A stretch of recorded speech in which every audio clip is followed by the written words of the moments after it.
This is an interview with Jolisa Lee for the Youngstown Historical Center of Industry and Labor Oral History Project titled Women at Work.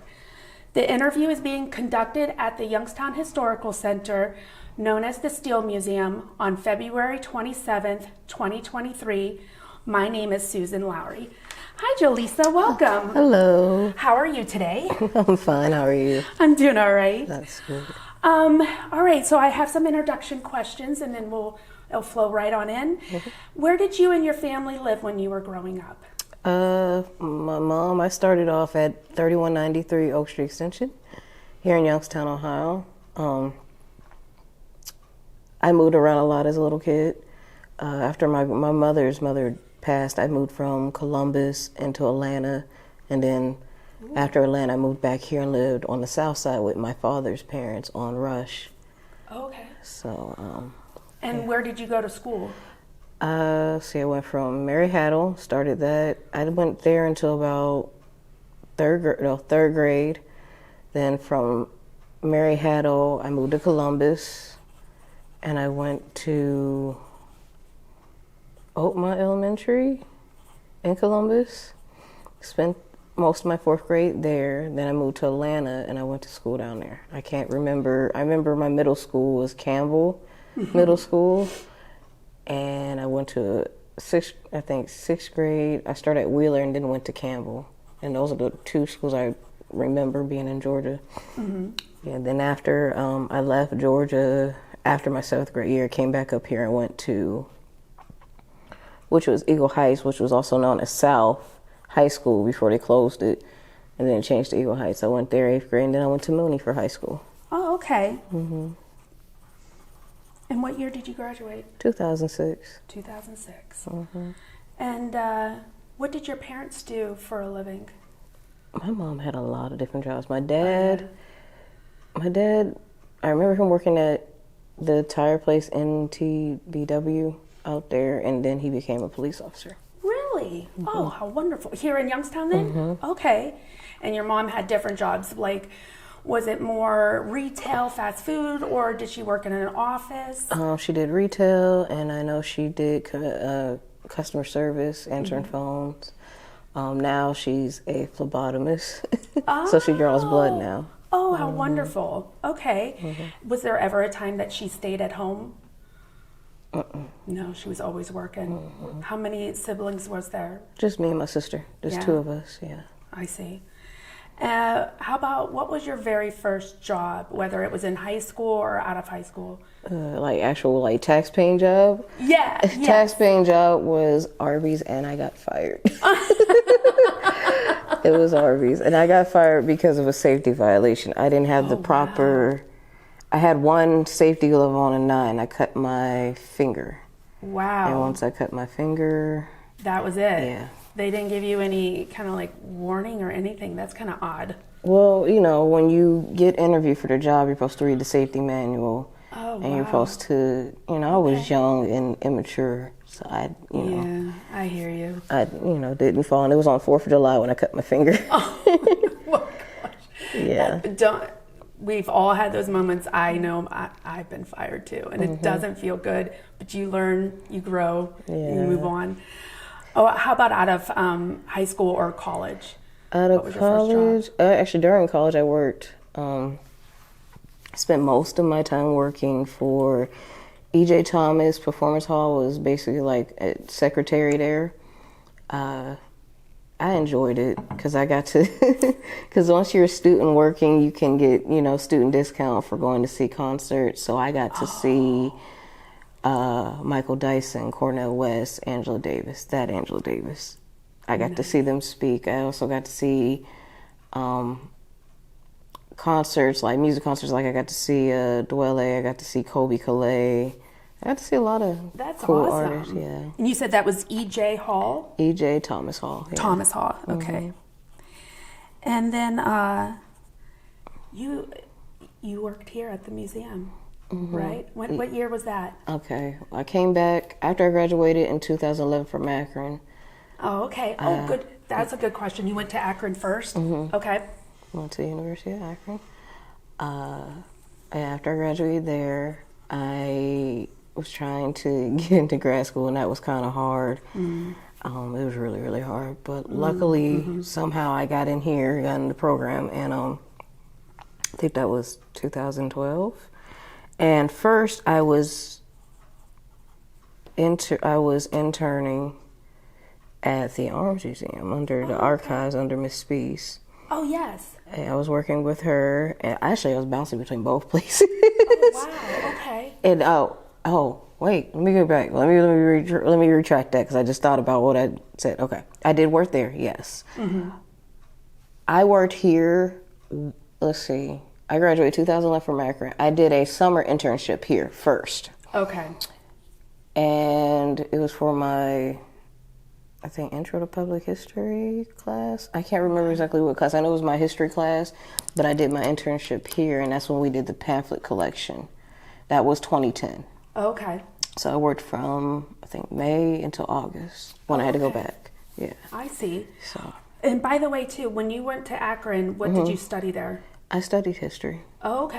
I had history, and then I had a certificate in Pan-African Studies. Oh, nice. And then you came here to YSU. Did you get your applied history certificate here as well? I got my master's here. Yeah.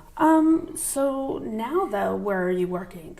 Now I am working for a road construction company called Lindy Paving. Okay. I started in 2020 during the pandemic, actually June of the pandemic. So it wasn't my first time working on the road, because the job I had before that, I worked for AWP, and we worked with Dominion and First Energy. So basically it's the same thing. So yes, we're on the road, but we're not doing anything with the road. We're dealing with more of what they're doing, like you see outside, like how they're digging up, fixing pipes. Yeah. That's what we did. We helped control traffic while they were digging up pipes and trying to get everybody's piping and gas corrected. If we were with the electric company, it was the same thing. It's just that you're messing with the poles, replacing them, putting the wires back on there for them. So we were all over, not just here in Youngstown, Cleveland, Chardon, Middlefield, Menor, all over, basically northeastern Ohio. How do you get into a job like that? Did you go online and look for it? I just went online and applied, and somehow they called me back, and I got the job. I had to sit through like a schooling to learn about it, because I had no clue about road work, and I had no clue about electricity and all that stuff. So I had to learn how to not be so afraid of people and of cars. You got to learn that when I have the paddle and it says stop, that means they stop. And I know there's some people who like to push their luck, and I have people blow past my paddle saying they haven't seen me. But it's all about keeping the public safe as well as the workers. Yeah. So you really got to be on it about that. One experience I can at least say from my job at AWP is that we did get to travel. So I did get to go to Cincinnati and work with the electric company there. I think the best experience I've had was going to Tennessee. Oh, nice. When Nashville got hit with that horrible tornado. They called us, some of us, not everybody, but some of us, and then crews from Nashville to come help put the electricity, control traffic, so the electric companies could put the electricity back on in Nashville. How wonderful you were able to do that. Was that the first time you ever went to Tennessee? It's been my second time. When I was young, when I was living in Georgia, my mom took me to Chattanooga, and we got to see Ruby Falls. I've been to Ruby Falls, yes. Yeah, it was a nice experience, but that was like my first time in Nashville, and I had a nice, beautiful time. Oh, that's good. Yeah. So you said you had, for AWP and for Lindy Paving, you had some like orientation or education to further your career. Yeah. My question is, what happened from getting the history degree and your certificates to going into a construction type of job? Let's see, what happened? Well, first of all, after I graduated in 15 of December, that's when I graduated from here, from YSU. You know, you meet somebody, you fall in love, and I decided to leave. I ended up living in Dayton for a while, and while I was working there, I was trying to find a job in a museum there. I eventually ended up volunteering at the Peace Museum down there. which was nice. It was a nice experience because you learn about peace and how people construct, peaceful protests and things like that, and some of the issues that deal with peace treaties. Like Dayton is known for the peace treaty during Bosnia when they were having conflict. They kind of were the place. Wright-Patterson was the place where they made the peace treaty for that situation, that conflict. Oh, okay, I did not know that. Yeah. Okay, so yeah, I can understand that. When I graduated, I interned here right when COVID happened at 2020, and yeah, it was really sad because I had to get a different job than what I wanted, and thankfully I decided to come back here to volunteer. And thankfully, it just kind of meshed all together for me. So, yeah, but I hear you. It's hard to get a job in a history kind of sphere and stuff. Yeah. All right. So then, specific work. You would hold the banner, the paddle. Is that what you call it? It's called a paddle. Yes. For slow down or stop. Yes. Did you do anything else besides that? We would also, like for AWP, we'd also set up the pattern, the cones on how we need people to travel. Okay.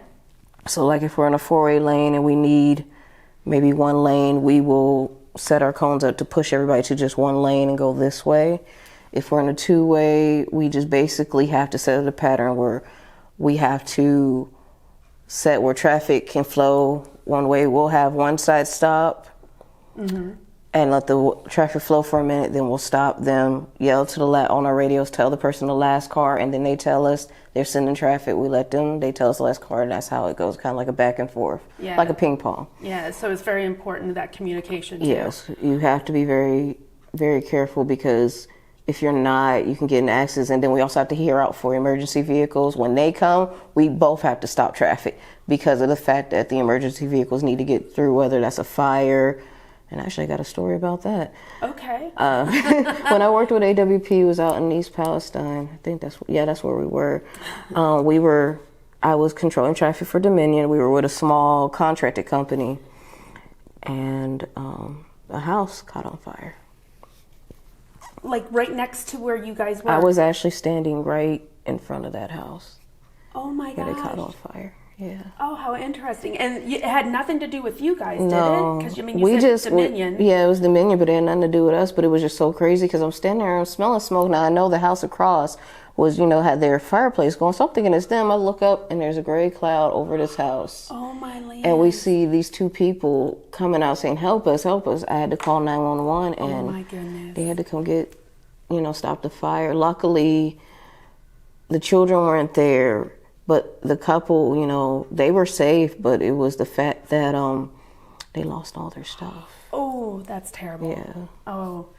Now, with this job, either the one that you're currently in or even the AWP one, was there any opportunity for advancement or to move up a position at all?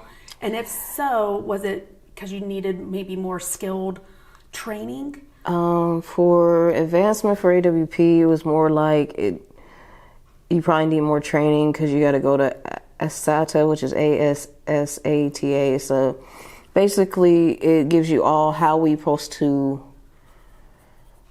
traffic is supposed to run, how you're supposed to set it up, how the flaggers are supposed to be in position, what they're supposed to do when certain situations arrive. I've had a coworker of mine actually. She became like one of the, like when you travel away, she got to be one of the people that were like head honcho, make sure everything runs smoothly. Okay. Stuff like that. Like she got maybe like $2 higher than I did, Okay. So it's all about training and stuff. Like for Lindy, because I just been a flagger for so long, so I haven't really pushed myself to do advancement. Now for them, you can either become an operator or you can be a laborer, Okay. So, technically what I do is labor, but it's more I'm flagging instead of actually doing all the heavy lifting like the guys do. And there are some women that do it. I know a lot of women operators through this job. Okay. That's a good answer. Thank you for following up with that. That's good. Yeah. So as of right now, you're just really content with what you're doing. Right now, yes. Yeah. Oh, I know lots of people like that. Yeah. Exactly. So. Oh my, I'm content with just being whatever I am here. I don't have that title of, PhD, but I'm fine being the guinea pig or the gopher. I'm fine with that. Yeah. So, yeah. And then how about the job conditions? So like a typical day when you're there, you're communicating on the walkie-talkie, you're making sure the vehicles are passing by correctly. But how about like any kind of challenges? Well, you did say something about people will drive by. Yeah, true. People will. Yeah, they will drive by and ignore you. I've gotten called. I remember the first or second week when I started working, I was in Chippewa, and I was trying to slow down traffic, and the lady got mad because I kind of had to stop her because the guys were going through trying to, do their job. And the lady called me an N-word, but she was so down far the road I couldn't get mad enough to go do something to her. Lands. Yeah, to me it was the first time somebody directly called me that. I've heard it said around me, and it wasn't really directed towards me, but people say it in conversation. I just kind of I don't see myself getting too upset unless you're directing it towards me. Then I'll get upset. Luckily, the lady had a reason to be upset. Yeah, because you were doing your job. I was just doing my job, and the lady just didn't care. How about your coworkers, your managers, foremans?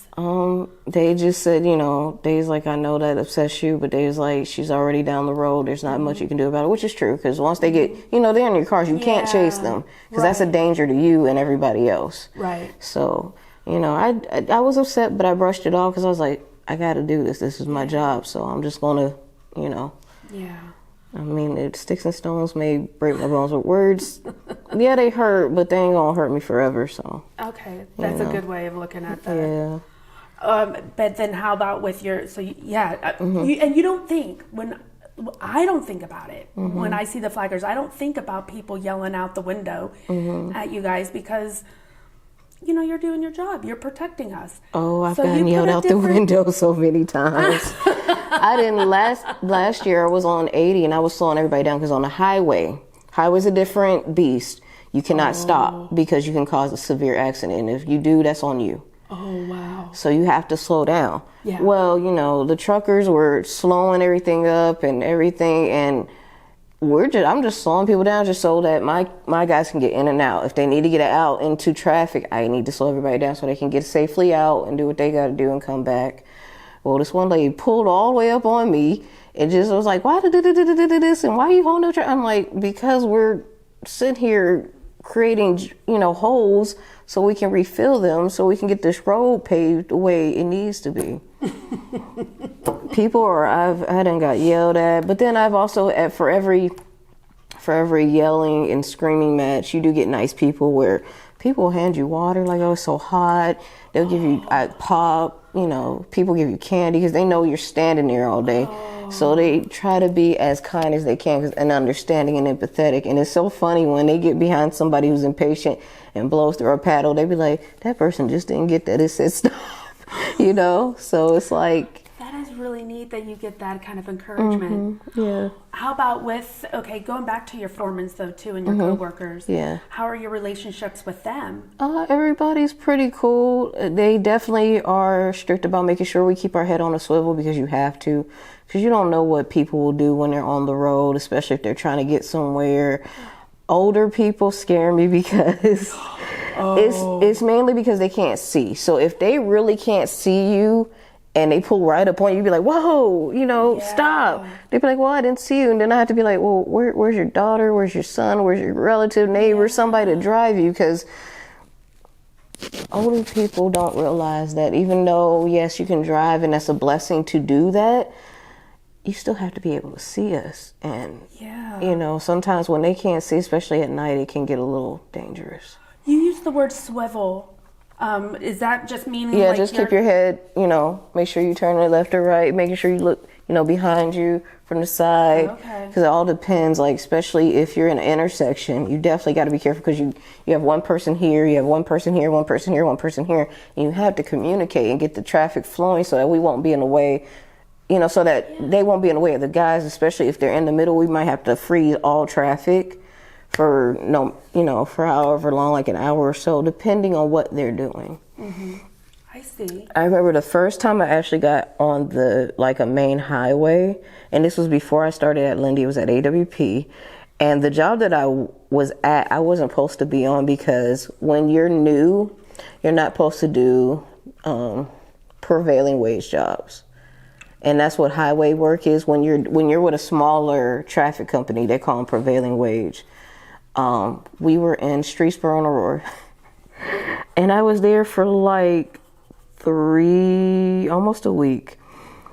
And I remember we were holding up traffic because a truck jackknifed in the middle of our paving situation. Talk about, we had people sitting there for like almost an hour just trying to get that truck out. That's crazy. Yeah.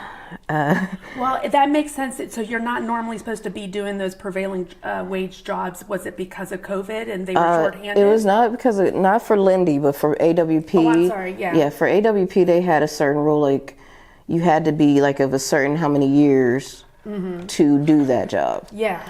And so I was just brand new, and the person who I was working with had been there for like maybe 2 or 3 years.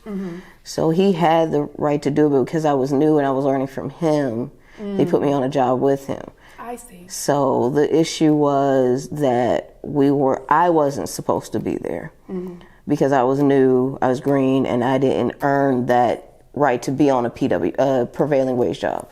Yeah. So I see. It got a little, I mean, I enjoyed the pay, but my boss wasn't too pleased about it, but I was like, that's not my fault. That's where you put me. So here you go. That's right. So what were your hours like?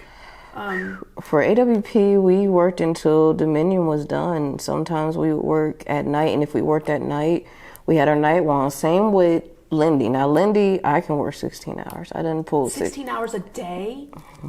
Oh.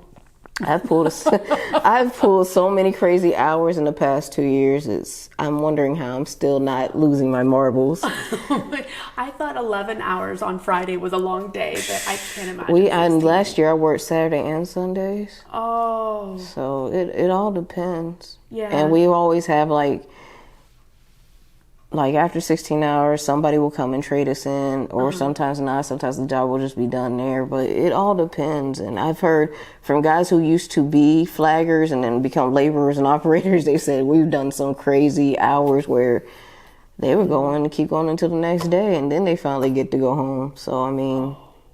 What would be the reason for that? Was the company shorthanded, or was it just that the job was so important that they couldn't stop? It's kind of like... Job usually is so important that they need to get it done because they do have a certain time limit. And if they get behind, that kind of, I guess, makes them lose money. If you get behind, like, if you keep doing late. So that's why sometimes we be working 16 hours, 12 hours. I mean, the most I've worked all year, I think I pulled 12 so far, 12, 13, depending. Wow.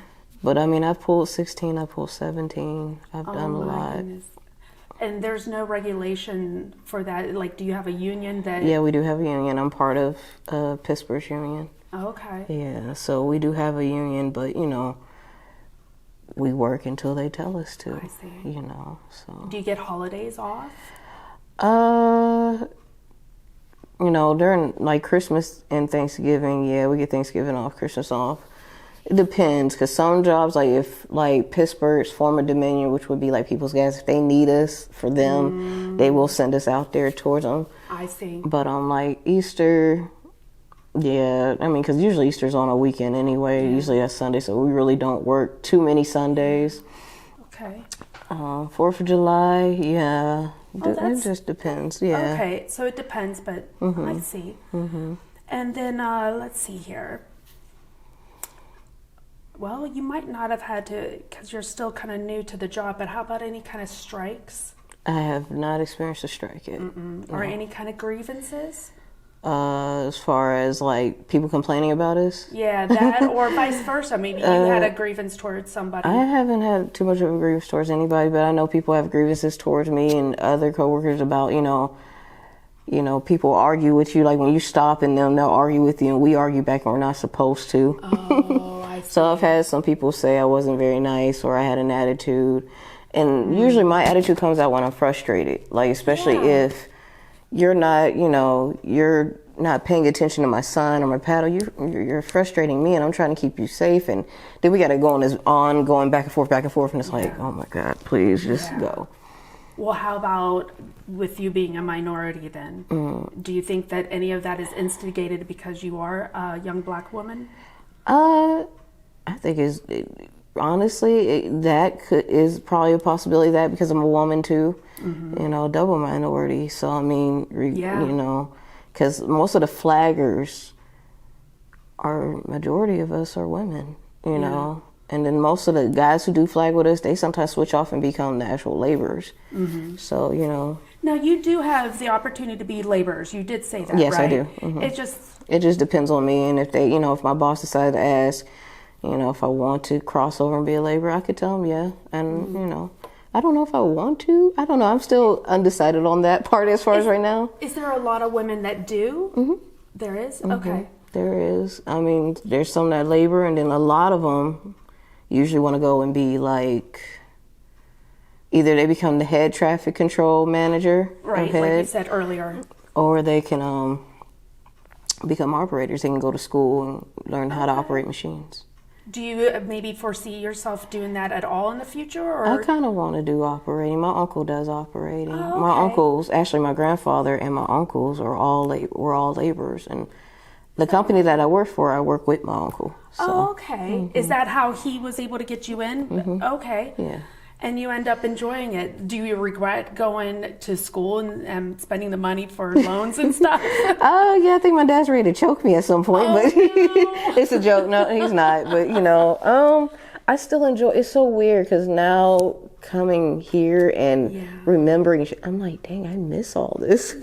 I do miss all of it, but that's why it was easy for me to say, I'll go volunteer. It was easy because, Yeah, and that's why I told Miss Bishop, like, for the winter, because I get laid off, because we do get laid off like around end of November, December, and we don't go back until like March or April. Like I don't go back until the end of March this year. Oh, okay. You know, just for me, just to get back into it, because I love history. I always will love history. It's always interesting.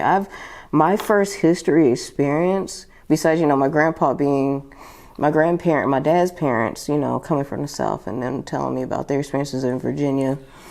Oh, I can only imagine. You know, my grandpa did the March on Selma and things like that. He was a part of that. Him and a couple group of preachers from here, they went down and did that.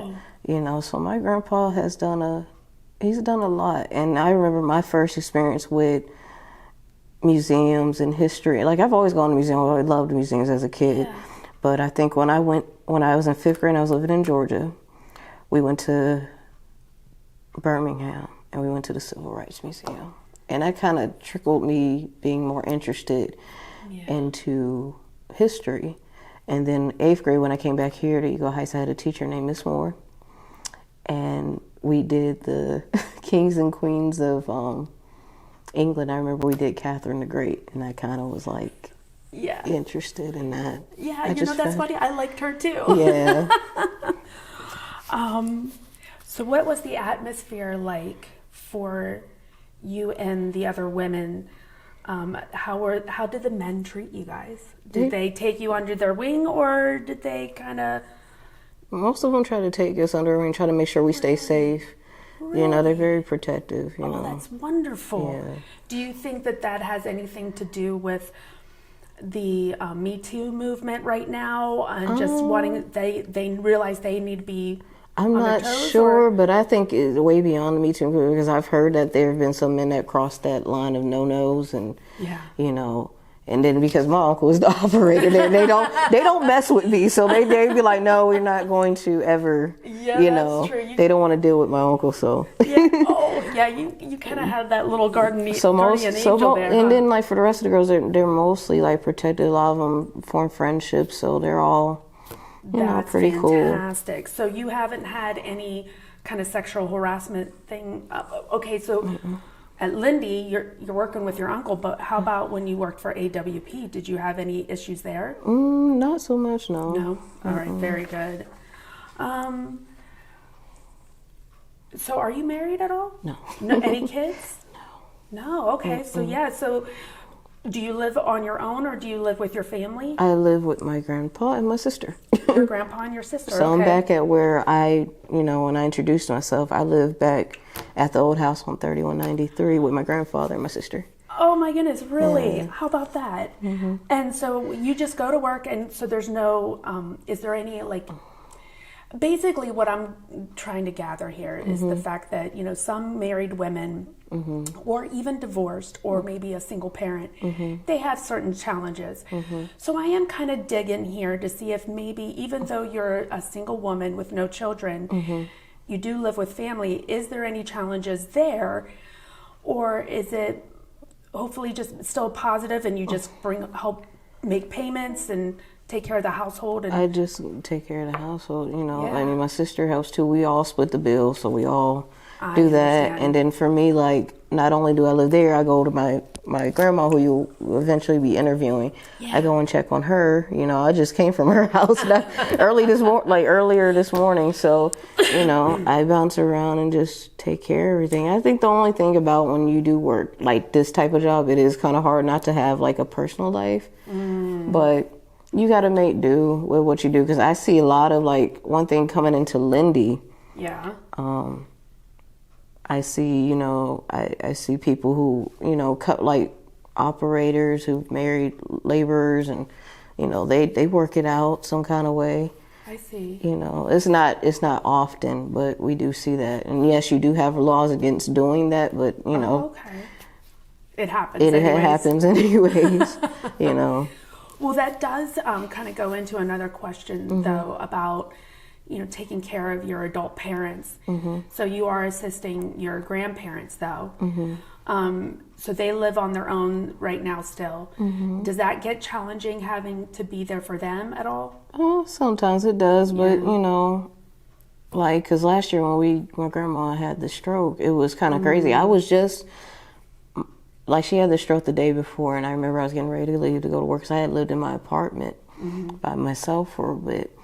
And my dad called me and said, my grandma had a stroke. So I was going to work, having that on my brain, then leaving work, going to the hospital, making sure, checking my grandma back up.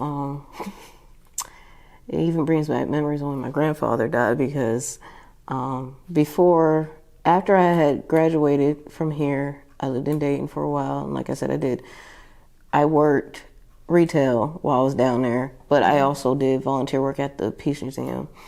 Eventually things didn't work out. I moved back, and little did I know, I was only going to have my grandfather for a year. And the funny thing was, I had both my grandfathers in the hospital, and I only came out with one. And it was my mom's dad who ended up, staying with me. So that's the one I live with now. But it can be hard. Yeah.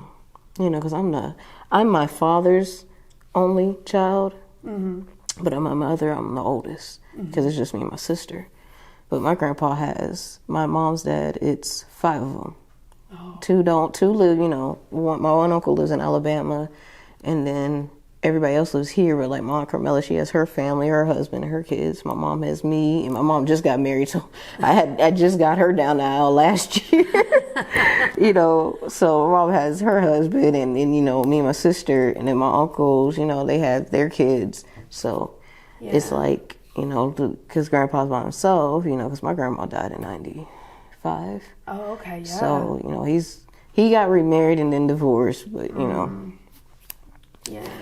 But now it's just, we sit up there and try to make sure he eats, take his medicine. Yeah. It can be challenging, especially when you're dealing with a 92-year-old. Oh my, he's 92, and he's still, he's not in a nursing home or anything. He's still kind of strong that way.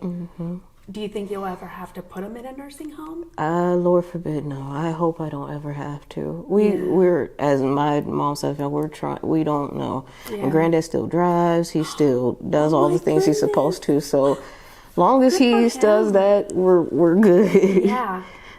So that's the blessing. And my grandma, yes, she has a stroke, but she can still talk. She still remembers stuff. Good. The only thing, the stroke it did slow her down a lot, because she was a teacher, for 32 years. And I also didn't mention that, yes, I did also work in schools. I was a tutor and a substitute teacher. Oh, no, I didn't know that. Okay. Right here in the Youngstown area? Yeah, after I graduated from Akron, I came back and I started tutoring with the kids. I did a third grade. I had third graders.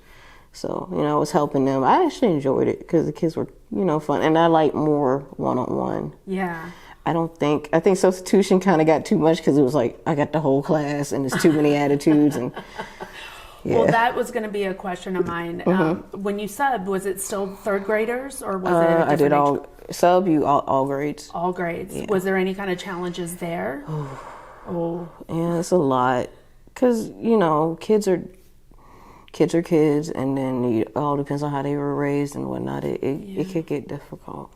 Violence? Yeah, I've seen some fights. Yeah. Okay. It got crazy, but there were some kids who did want to learn and whatnot, but it was a lot. But tutoring I enjoyed way more because it was like I got to help the kids who were struggling, who needed help. And now I found out like 2 or 3 of my students, are doing good, going to school and doing what they're supposed to do. That's fantastic. Yeah. That's good to hear. Yeah. All right, and then let's see here. No, that doesn't apply to you. That doesn't apply to you. I was like, wait, I don't apply to you? Yeah, well, no, you didn't retire. No, not yet, no. Your company did not close. Oh, no. So, yeah, one of our final questions is, because the scope here, it's narrow, but at the same time, it's broad as well. Yeah. And we don't want to leave anything out. So our last questions that we try to ask is if there's anything else that maybe really resonates in your life or something that was significant as you were working that you would like to share with us. Let's see. And even if it has anything to do with you being a minority, being a woman, any kind of like positive reinforcement, any negative issues, was there anything like that we didn't touch on that you would like to make sure to that we record this? No, other than that, I say when it comes to construction work, a lot of the women really try to like help you, let you understand like, yo, you got to be safe and show you how to handle things, Other than that, it's, women have to work. And a lot of these women that I see at work, they have their marriages, their families, but they chose to work because that's what makes them happy. That's what, brings in, helps them pay their bills regardless. I mean, some women are married, some women are single parents, and they do what they got to do. Do you think it's the mother nurturing type that is why they want to help you? Somewhat, and somewhat more just being a good friend, coworker, just letting you know, like, hey, got it. This is what it is. This is what you do. Even with the guys, it's like they try to like make sure you stay safe, make sure you stay protected. It's That's fantastic. Because construction can get real dangerous real quick. You know what? You kind of opened up my eyes about that. I am so thankful that I interviewed you, who is doing this type of job, because how many times an individual such as myself is just sitting there and you think, oh, I would like to do that. Just stand there with the pole. And we think it's so easy. But you've actually expressed the dynamics and the different layers that you fall into. Yeah. Whether it's somebody yelling at you outside their window to an older person almost hitting you. Yeah. Almost person hitting you. I've seen almost get electric spark. I remember I was out in somewhere between Bristol, somewhere out that way. And I was with the electric company. It was nighttime. And they went to go put the electricity back on. They got the long poles. Like, first time they got the long poles, like, click the electricity on. Well, he went to click it on, and all you saw was flames of fire come out. Oh. Come to find out, down the street this way, there was a electrical wire that fell on a tree and caused a fire. So we had to get the fire department for that, because it was just like, whoa. And we had to wait until they got that fixed to turn all the electricity back on. Did anybody get like when he did that, was there any kind of electric? Luckily, he backed up far enough that he didn't get hit. Oh, wow. But it was like scary because all you see is woof, and you're just like, oh. Did you see any other types of serious accidents other than maybe that close call? Yeah, I've seen somebody drive off the road. It was scary because, I just started job at Lindy, and the guy, I didn't know he was going through something medically. Yeah. And, it was my turn to let him go. I let him go, and he just drove off. Oh my goodness. Yeah. Was he okay? Yeah, it was a kind of a sad situation and things like that. Oh, that's not cool. Yeah. Do you think that you'll continue with this job for years to come, or are you interested in doing something different? I don't know. My mind changes like the wind, so I might end up doing something different eventually. Yeah. But for right now, this is fine. It pays the bills and Yes. it keeps everything, intact. And my granddad, who, like I said, was a laborer. He worked in the steel mills, and then he became a bricklayer and things like that. He always tells me about how they used to do things, how this needs to be run, this, that, and the third. Watch out for this. Yeah. He's always trying to make sure I have all my proper gear on, make sure I have my stuff and things like that. So. Oh, what a good granddad. Yeah. I like that. So. All right. Well, fantastic. Thank you so much for being here with me today. You're welcome. Thank you. And you have a good day. Okay. Yeah, Thank you. Thank you. Okay.